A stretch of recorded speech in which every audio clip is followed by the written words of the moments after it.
Hi, my name is Rebecca and welcome to my channel. I love to work with Deco mesh and I love to work with it because it is inexpensive, a little goes a long way, and you can get a lot of bang for your buck. So I needed a new spring wreath and I wanted something different than I'd had before, and I wanted to try something new that would also match the planters that I had previously made. And so I wanted a nice cohesive look. And so I just put my thinking cap on and I came up with this. So come craft with me. I picked up this little tin container and this splatter screen at the Dollar Tree. And if you've seen my previous video on faux spring gardening, then you'll know that I made this mistake before. I made it not once, but 3 times. I took some E6000, put it along the top rim of my metal container, and then I set my splatter screen on top of it. Then I realized that I needed to have a couple of little holes into the side. And I needed room to run my zip tie from one to the other, and I couldn't do that with the top on. So I took my splatter screen off and I used my ice pick. I put my 2 little holes in, I fed my zip tie through, and then I had to re-glue my splatter screen back onto the top of my container. I used an old pair of scissors to cut the splatter screen away. Be very careful, it will cut you. After I let it sit for overnight, about 12 hours, then I was ready to work on it. I had picked up these beautiful plastic faux flowers from the Dollar Tree, and I just started making a hole in the top of my screen. I would use the ice pick, and then I would use my scissors if I needed a bigger hole to make just a little hole in the top, and then I would put my artificial flower down inside that little hole. I did not hot glue these. I just made the holes and set my little faux stems down inside.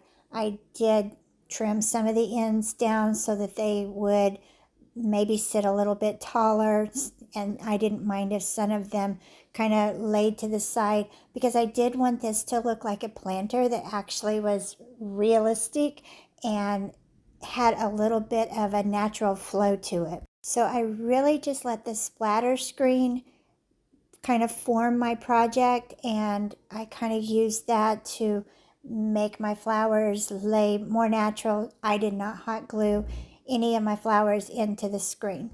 I also chose not to put floral foam into the container because I wanted it to stay very, very lightweight.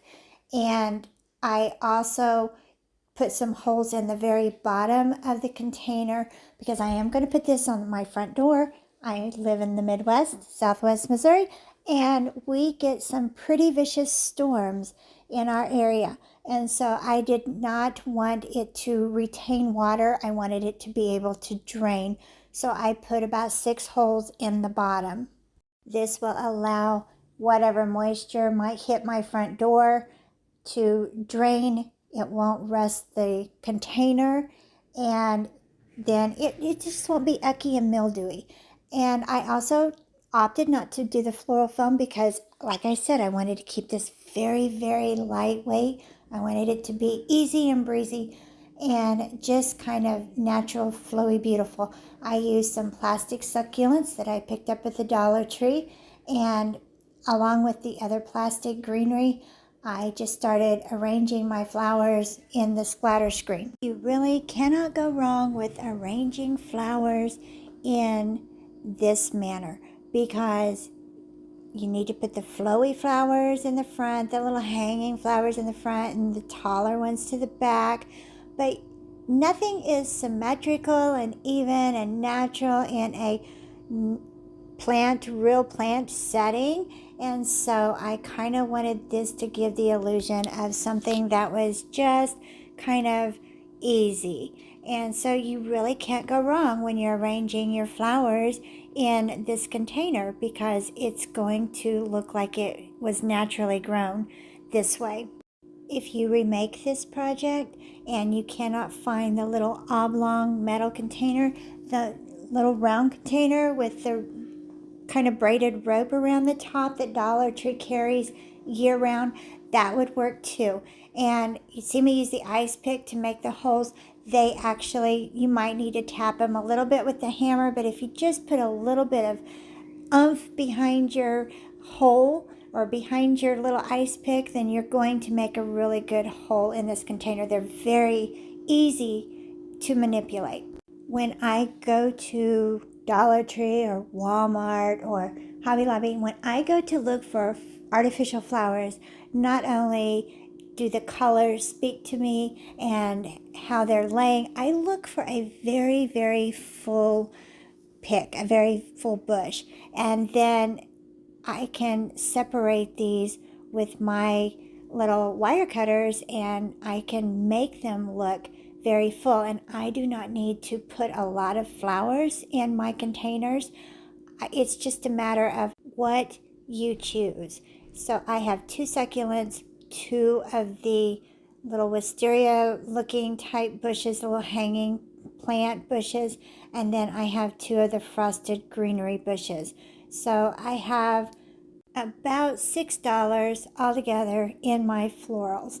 And I thought that I needed to cover up the metal tin a little bit, and I wanted to put something really organic that once again would not keep the moisture from, if it hit my wreath, if it hit my front door, it would not retain moisture. So I chose just some Spanish moss or reindeer moss. You can get that at the Dollar Tree as well. And I just started hot gluing that onto the top of my container. I did not use very much hot glue. I basically put hot glue around the stems of my flowers and then put my moss on top, just in a very sparingly manner. And that kind of held my plants in, gave them a little bit more stability. It kind of held them in place. I know I do things just a little bit differently, but I do not use a lot of my filler like the Spanish moss or reindeer moss. I don't use a lot of that on the tops of my containers and in my floral pieces. Number one, it's messy and it's like glitter. It's the gift that keeps on giving. But number two, you really don't need to have a lot caked up on your flower arrangement. You just basically need to cover in a little bit more of the bare spots, and you just need that hint of greenery so that it looks a little bit more natural. But you don't have to use the whole bag. I really used maybe a quarter of this bag, and it was a smaller bag, and I just kind of pressed it in there and made it look like it was potting soil in my little container. So I just put this on sparingly and tucked this around my flowers until it looked really natural. Now that I am finished with this, I can move on to the second stage of my project, and I'm going to use an 18-inch wreath from the Dollar Tree. And then I'm going to start, I used 2 shades of purple, a lavender and a darker shade of purple, and then I used the blue because that's the colors that I was kind of going with. But you can use whatever color. I'm just showing you what I did, and then you can tailor make this and make this your own. I always use my little cutting pad, and I measure from end to end, a little bit over to the side. It comes out to about 7 inches, and I just sat and kind of cut all of my rolls of Deco mesh, and then I was ready to put it together. I chose one color of each, and I just rolled it up just like a little burrito. I cut my chenille stems in half, waste not, want not, and then I started in the middle, put it around my Deco mesh roll, and just gave it some really tight twists, and that made my little pinwheel. This is a little time consuming, so you're going to want to put on some music. You're going to want to put something on the television. And I have just found it's easier for me to cut all of my pieces if I am kind of certain about how much I need, and then sit down and just start putting everything together once I have all the pieces cut. So I just roll my Deco mesh up. It kind of rolls naturally, so I just make sure that the ends are kind of tucked in so that it won't fray as much, and I just kind of lay it in front of me. Then I cinch it all together, put my chenille stem right through the middle, work my chenille stem around and give it some tight twist. And I just go on to the next little bundle. I purchased 3 rolls of each color of my Deco mesh at the Dollar Tree. And I used about 2.5 rolls of each color.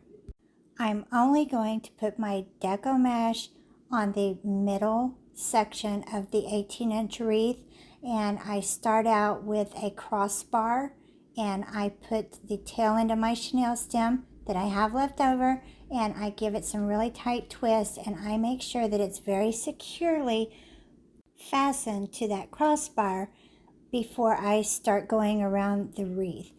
This part goes really fast if you've got your product cut, if you've got your Deco mesh bundles made, then you can just start putting them on the wreath, and that goes oh so very fast. I have found that if I work in bundles of 3, that my bundles are very full and voluptuous and fluffy, and then I don't have to put any Deco mesh on the exterior rings of any of the wreath form. I do not like to put any of my bundles on the exterior rings of the wreath form, because if you get too much, then they will kind of curl inward and it messes with the design, but it also messes with how you hang your wreath. I worked halfway around the perimeter of my wreath, tying in my bundles and making sure that it looked very full. In between each section of the wreath, the 18-inch wreath form, I put approximately 4 bundles, and I really hate to say I use 4 bundles or I use 5 bundles, because it's really a matter of taste. And if you want your wreath to be a little bit more flowy, or if you want it to be a little bit more tight, that is entirely an option that you can choose when you're putting your bundles in your wreath form. I chose to use about 4 bundles to each section so that everything would be a little bit more loose and a little bit more flowy. But you do have options, and everybody has their own taste, so it's entirely up to you. Once I got halfway around, I decided to go ahead and zip tie my container through the bottom of the wreath form along the crossbar. And no, it's not going to stay. It's going to flop a little bit, but I did want a little extra security just in case. Our winds are kind of vicious, and so I did want a little bit extra security.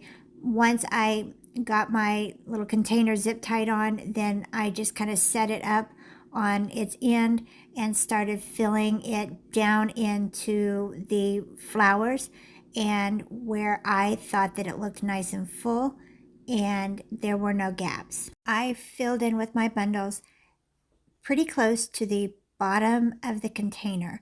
I did not at this point start forcing my bundles in. I just let them sit naturally and loosely, and with it standing upright, it kind of gave me an eye I could look at it in both directions, because I did not want the bundles, the Deco mesh, which is very porous, I did not want that to kind of push my container out. I wanted my container to sit as flush against the wreath as it possibly could get, because once again, I am going to hang this where there's going to be winds. So I did not want anything to kind of pull against the container, and I wanted it to be very secure. So once I had all of my bundles put in, I went in with some E6000 and I secured the container to the wreath form. I put in really good layer on either side of the little wreath form, the top 2 rings, and I made sure that it was really heavily glued, and that I let it set for about 12 hours overnight, and then it was very sturdy, very weather resistant, and I thought that it turned out absolutely gorgeous. I have a little pop of color and I'm ready for spring. It pairs very well with all of my spring outside decor. So if you missed my spring planter video, then I will link that in the cards, and I hope that you enjoyed watching what I came up with for my spring decor. Don't forget to subscribe. Hit that bell so that you know when I've uploaded my next video. Give me a thumbs up, and thank you so much for watching Crafts, Laughs, and Chaos.